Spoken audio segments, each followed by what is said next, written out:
بسم اللہ الرحمن الرحیم۔ کچھ چیزوں کا تعلق اخلاق وہ اچھے ہوں یا برے مذاہب سے ہوتا ہے کہ اہل مذاہب ان کو غلط سمجھتے ہیں تو ان کے پیروکار بھی ان کو غلط سمجھتے ہیں، لیکن دوسرے مذہب والے ان کو غلط نہیں سمجھتے، لہذا ان کے پیروکار بھی غلط نہیں سمجھتے۔ اس کی بیسیوں مثالیں ہمارے سامنے موجود ہیں۔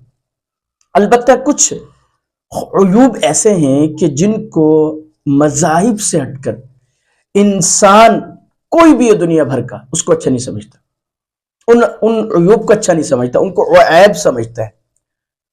ان میں سے ایک جھوٹ ہے، جھوٹ بولنا۔ اس کی اگر وضاحت کریں تو یہ ہوگی کہ غلط بیانی، کسی بات کو کسی واقعے کو غلط رنگ دے،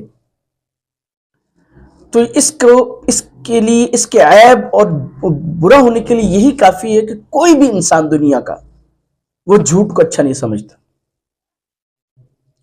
اب آ جائیں اسلام کی طرف کہ اسلام نے جھوٹ کے بارے میں کیا کہا۔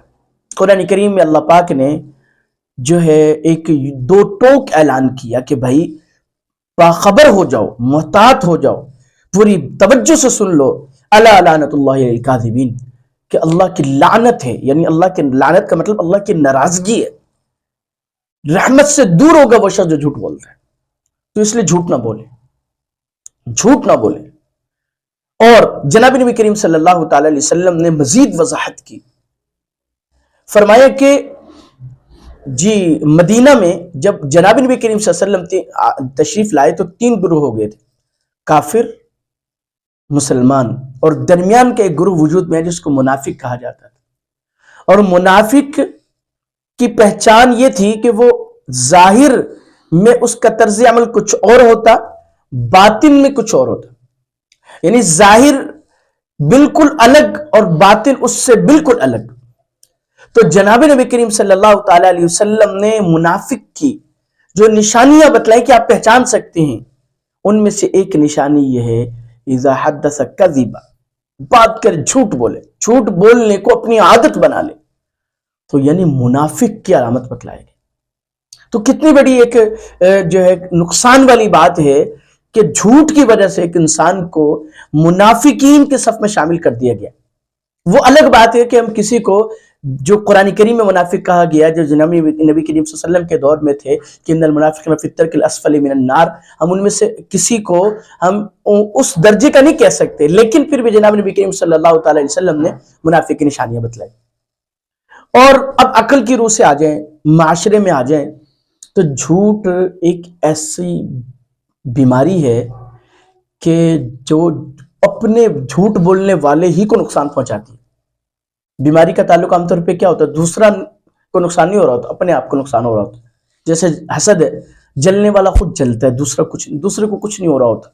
ایسے ہی جھوٹ بولنے والا دوسرے کو دھوکہ کم دے رہا ہوتا ہے، اپنی ساکھ جو ہے اس کو برباد کر رہا ہوتا ہے۔ اس لیے کہ جھوٹے شخص کا معاشرے میں اعتبار نہیں رہتا، بالکل اعتبار ختم ہو جاتا ہے۔ اس کی بات کو کوئی جلدی سے ماننے کے لیے تیار نہیں ہوتا کہ بھئی جو یہ کہہ رہا ہے وہ سچ کہہ رہا ہے، وہ صحیح کہہ رہا ہے۔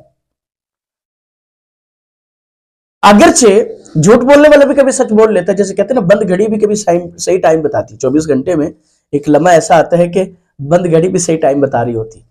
تو اسی طرح جھوٹ بولنے والا شخص بھی کبھی سچ بول رہا ہوتا ہے، لیکن اس کا اعتبار ختم ہو جاتا ہے۔ اس لیے جھوٹ نہ بولا جائے، جھوٹ سے بچے، بالکل جھوٹ سے کنارہ کشی اختیار کریں۔ اس کی وجہ کہ جب معاشرے میں اعتبار اٹھ جاتا ہے نا انسان کا، تو پھر وہ نہ کسی سے معاملات صحیح طرح کر سکتا ہے، نہ جو ہے تعلقات اچھی طرح بنا سکتا ہے۔ اس لیے کہ ہر شخص یہ سمجھ رہا ہوتا ہے کہ جو یہ کہہ رہا ہے پتہ نہیں سچ بول رہا ہے جھوٹ بول رہا ہے۔ تو اس لیے جھوٹ نہ بولیں، اس پر اللہ کی لعنت بھی ہے، منافقین کی نشانی بھی ہے، اور معاشرے سے آپ کا اعتبار ختم ہو جائے گا۔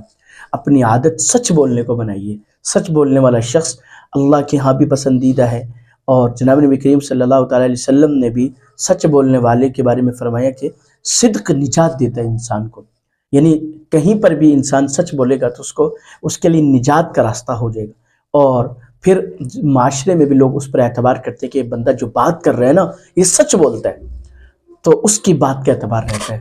اللہ پاک مجھے اور آپ کو سچ بولنے کی اور جھوٹ سے بچنے کی توفیق عطا فرمائے۔